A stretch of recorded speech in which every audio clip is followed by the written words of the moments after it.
സാലിഹീങ്ങൾ അവർക്ക് കണ്ടോ ആക്രമിച്ചവന് വിട്ടുവീഴ്ച ചെയ്യുന്ന മനസ്ഥിതി, എളുപ്പത്തിൽ സ്വർഗത്തിൽ കടക്കാമല്ലോ. ഈ ചിന്താഗതിയാണ് മനുഷ്യന്റെ ഖൽബിൽ വേണ്ടത്. ചില ആളുകളുണ്ട് എല്ലാം പൊരുത്തപ്പെട്ടെ, ഞാൻ അങ്ങനെ പൊരുത്തപ്പെടുന്നില്ല, നമുക്ക് മഹ്ശറെന്ന് കാണാം. ഓ ഇവൻ ആരാന്നറിയോ, ഇവന്റെ ധാരണ മഹ്ശറെന്ന് കാണാം. അപ്പോ മഹ്ശറ എന്ന് പറഞ്ഞാൽ നീ മനസ്സിലാക്കിയത് എയർ കണ്ടീഷൻ റൂമാണെന്നാ. തലന്റെ നേരെ മേലെ സൂര്യൻ ഉദിക്കുന്ന സ്ഥലത്ത് നിന്ന് കണക്കൂട്ടി വാങ്ങാൻ നിൽക്കണോ? എനിക്ക് ഇവിടുന്ന് തന്നെ വരുത്തപ്പെട്ടു കൊടുത്തൂടെ? അമ്പിയർത്തൊലിക്കുമ്പോ അവിടുന്ന് കണക്ക് പറയാൻ നിൽക്കണോ? ഇവിടുന്ന് വരുത്തപ്പെട്ട് കൊടുത്താൽ അവിടെ ചെല്ലുമ്പോ തന്നെ നിനക്കത് വരവല്ലേ, നീ എന്തിന് ആഖിറത്തിലേക്ക് വെക്കണം? അതുകൊണ്ട് തന്നെ ആര് ചീത്ത പറഞ്ഞാലും, ആര് കല്ലെറിഞ്ഞാലും, ആരെന്ത് തന്നെ ചെയ്താലും മനുഷ്യന്റെ മനസ്സിൽ വിദ്വേഷം പാടില്ല, വൈരാഗ്യം പാടില്ല. ഖൽബ് നന്നാകണം സഹോദരന്മാരെ. അതാണ് ഹത്താ യസ്തലിഹാ.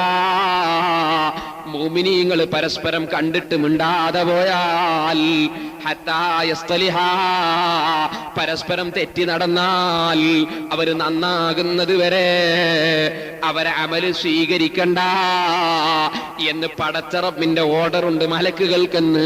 അസ്റഫുൽ ഖൽഖ് മുഹമ്മദുർ റസൂലുള്ളാഹി. നല്ല മനസ്സോടെ നല്ല നിലയ്ക്ക് ജീവിക്കാൻ എല്ലാ മുഅ്മിനീങ്ങളും തയ്യാറാകണം. ഇപ്പൊ ഞാൻ പറഞ്ഞു വന്നത് വിട്ടുവീഴ്ചയുടെ മനസ്ഥിതി വേണം. ബഹുമാനപ്പെട്ട ഇമാം നവവി റഹിമഹുല്ലാഹ്, അവിടുത്തെ മനസ്സ് നിങ്ങൾ കണ്ടില്ലേ?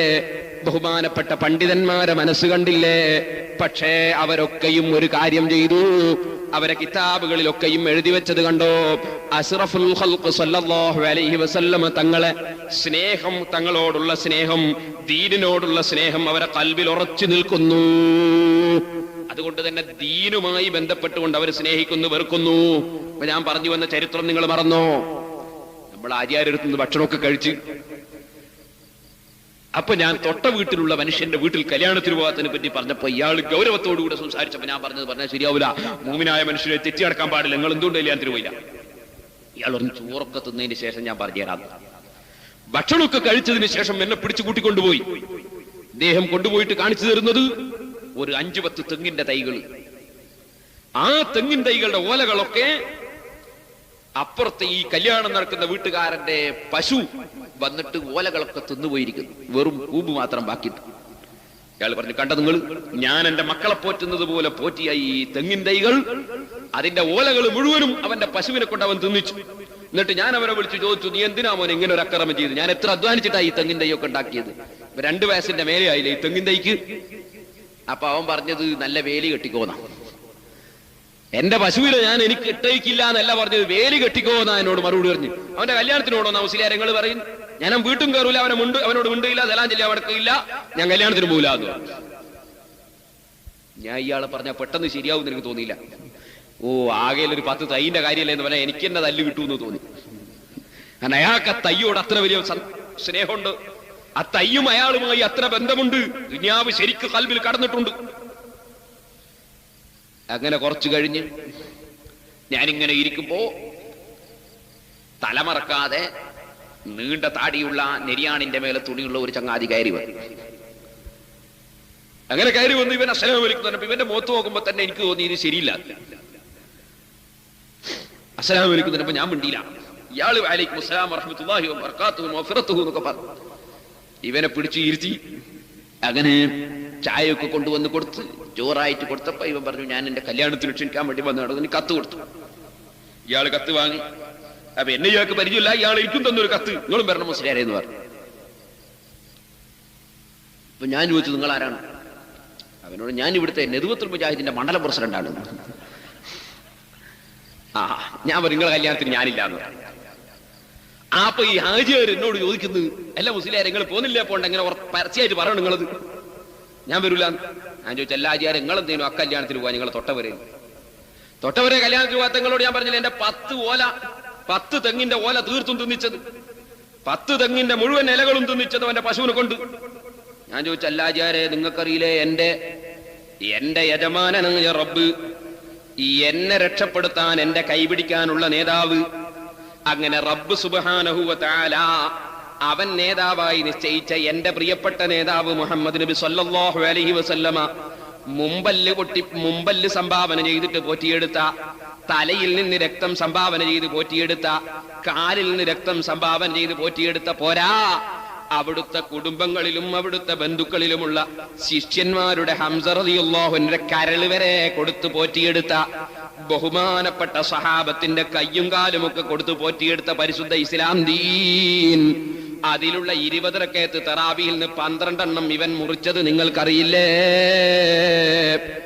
അതേ വെള്ളിയാഴ്ചത്തെ ജുമുഅ ഇവൻ ബാത്തിലാക്കിയതറിയില്ലേ?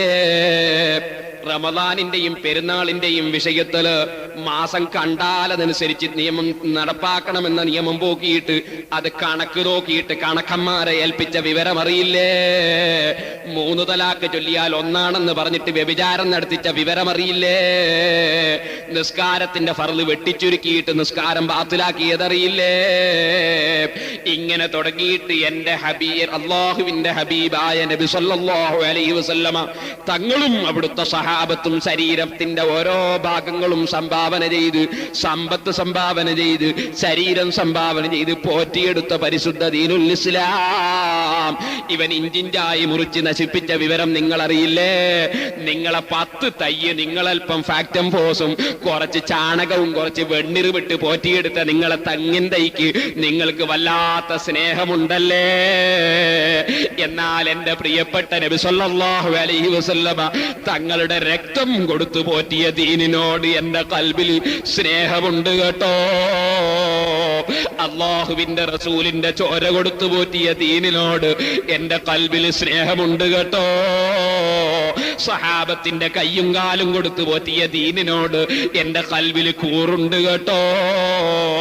അവരൊക്കെയും സ്വർഗത്തിൽ കാലെടുത്ത് വെച്ച് സന്തോഷത്തിൽ നീങ്ങുമ്പോൾ അവരുടെ മർത്തവകളൊന്നും പാവപ്പെട്ട എനിക്കില്ലെങ്കിലും ആ മഹാന്മാര് പോയിരിക്കുന്ന സ്ഥലത്തുള്ള ആ വിരിപ്പുകളൊക്കെ ഒന്ന് മുട്ടി വിരിക്കാൻ ഒരവസരം എനിക്ക് കിട്ടിയാൽ, അവരെ ചെരിപ്പ് കിട്ടിയാൽ ഒന്ന് തുടച്ചു വെക്കാൻ എനിക്ക് ഭാഗ്യം ലഭിച്ചാൽ, അവര് നടന്നു പോകുന്ന സമയത്ത് അവർക്ക് ചെരിപ്പെടുത്ത് വെച്ചു കൊടുക്കാനുള്ള ഒരു ചെറിയ ജോലിയെങ്ങാനും എനിക്ക് സ്വർഗത്തിൽ ലഭിച്ചാൽ പാവപ്പെട്ട എന്റെ ജീവിതം ധന്യമായി പോയി.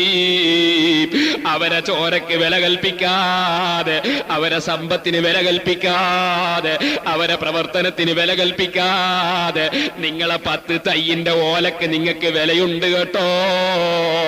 നിങ്ങൾക്ക് ഈ മഹാന്മാരെ ചോരയ്ക്ക് വിലയില്ലയോ? അല്ലാഹുവിന്റെ റസൂലിന്റെ പല്ലിന് വിലയില്ലയോ? അവിടുത്തെ തലയിൽ നിന്ന് രക്തം പൊട്ടി ഒലിച്ച ആ രക്തത്തിന് വിലയില്ലയോ? എങ്കിലും സുഹൃത്തേ, റബ്ബിന്റെ ദീനിഞ്ചിഞ്ചായി മുറിച്ച് നശിപ്പിക്കുന്നവൻ അവനുമായി മതപരമായ രംഗത്ത് ബന്ധം പറ്റില്ല എന്ന് ഇമാം നവവി റഹിമഹുല്ല പറഞ്ഞത് വിദ്വേഷം കൊണ്ടല്ല. സ്നേഹിക്കേണ്ടവനെ സ്നേഹിച്ചോളണം, വെറുക്കേണ്ടവനെ വെറുത്തോളണം, അകറ്റി നിർത്തേണ്ടവനെ അകറ്റി നിന്നോളണം. അല്ലെങ്കിൽ സ്വന്തം തൊപ്പി കട്ടുപോയപ്പോൾ അവന്റെ പിന്നാലെ നടന്ന് പൊരുത്തപ്പെട്ടു എന്ന വിവരം പറയാനോടിയ ഇമാം നവവി സുന്നിയല്ലാത്തവനും തെമ്മാടിക്കും നീ സലാം പറയേണ്ടതില്ലെന്ന് എഴുതി വെക്കുമോ മൂമിനേ? ഞാനിത് പറഞ്ഞു വന്നത് നിങ്ങളും ഞാനും ചിന്തിക്കണം. അല്ലാഹു തആലയെ സ്നേഹിക്കണം, അല്ലാഹുവിന്റെ റസൂലിനെ സ്നേഹിക്കണം, അവിടുത്തെ സഹാബത്തിനെ സ്നേഹിക്കണം, സർവ്വ അമ്പിയാക്കളെയും സ്നേഹിക്കണം, സർവ്വ സാലിഹീങ്ങളെയും ഔലിയാക്കളെയും ആരിഫീങ്ങളെയും സ്നേഹിക്കണം. അവർ കഠിനാധ്വാനം ചെയ്ത് പോറ്റി വളർത്തി നമ്മുടെ കൈവശത്തിലെത്തിച്ച റബ്ബിന്റെ ദീനിനെ സ്നേഹിക്കണം. ചെറിയ ശാഖാപരമായ മസ്അല തർക്കങ്ങളുടെ പേരിൽ പരസ്പരം ശണ്ട കൂടുന്നതിന് പകരം എന്തെങ്കിലും സംഘടനാ തർക്കത്തിന്റെ പേരിൽ ചേരിതിരിഞ്ഞിട്ട് അല്ലാഹുവിന്റെ ദീനിനെതിരായ നിലയ്ക്ക് ജനങ്ങളെ തിരിപ്പിക്കുന്ന രൂപത്തിൽ പണ്ഡിതന്മാരെ തരം താഴ്ത്തുന്നതിന് പകരം അല്ലാഹുവിന്റെ ദീന് നശിപ്പിക്കുന്നവർക്കെതിരെ ദീനിൽ വിശ്വസിക്കുന്നവർക്ക് ഒറ്റക്കെട്ടായി ഒന്ന് തിരിഞ്ഞു നിന്നുകൂടെ? റബ്ബിന്റെ ദീന് നശിപ്പിക്കുന്ന ആളുകളൊക്കെയും സജീവമായ പ്രവർത്തനം നടത്തുമ്പോ റബ്ബിന്റെ ദീനിന്റെ എതിരാളികളെ നേരിടാൻ വേണ്ടി ദീനുൽ ഇസ്ലാം ഹഖായ ദീനിൽ അടിയുറത്തി വിശ്വസിക്കുന്നവർക്ക് ഒന്നൊറ്റക്കെട്ടായി ഒരുമിച്ച് കൂടിക്കൂടെ?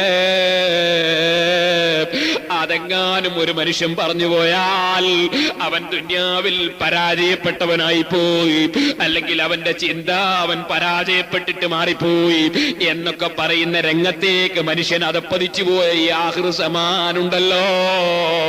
ഇക്കാലത്ത് ഈമാൻ സലാമത്താക്കി മരിപ്പിക്കാൻ ഒരാൾക്ക് കഴിഞ്ഞാൽ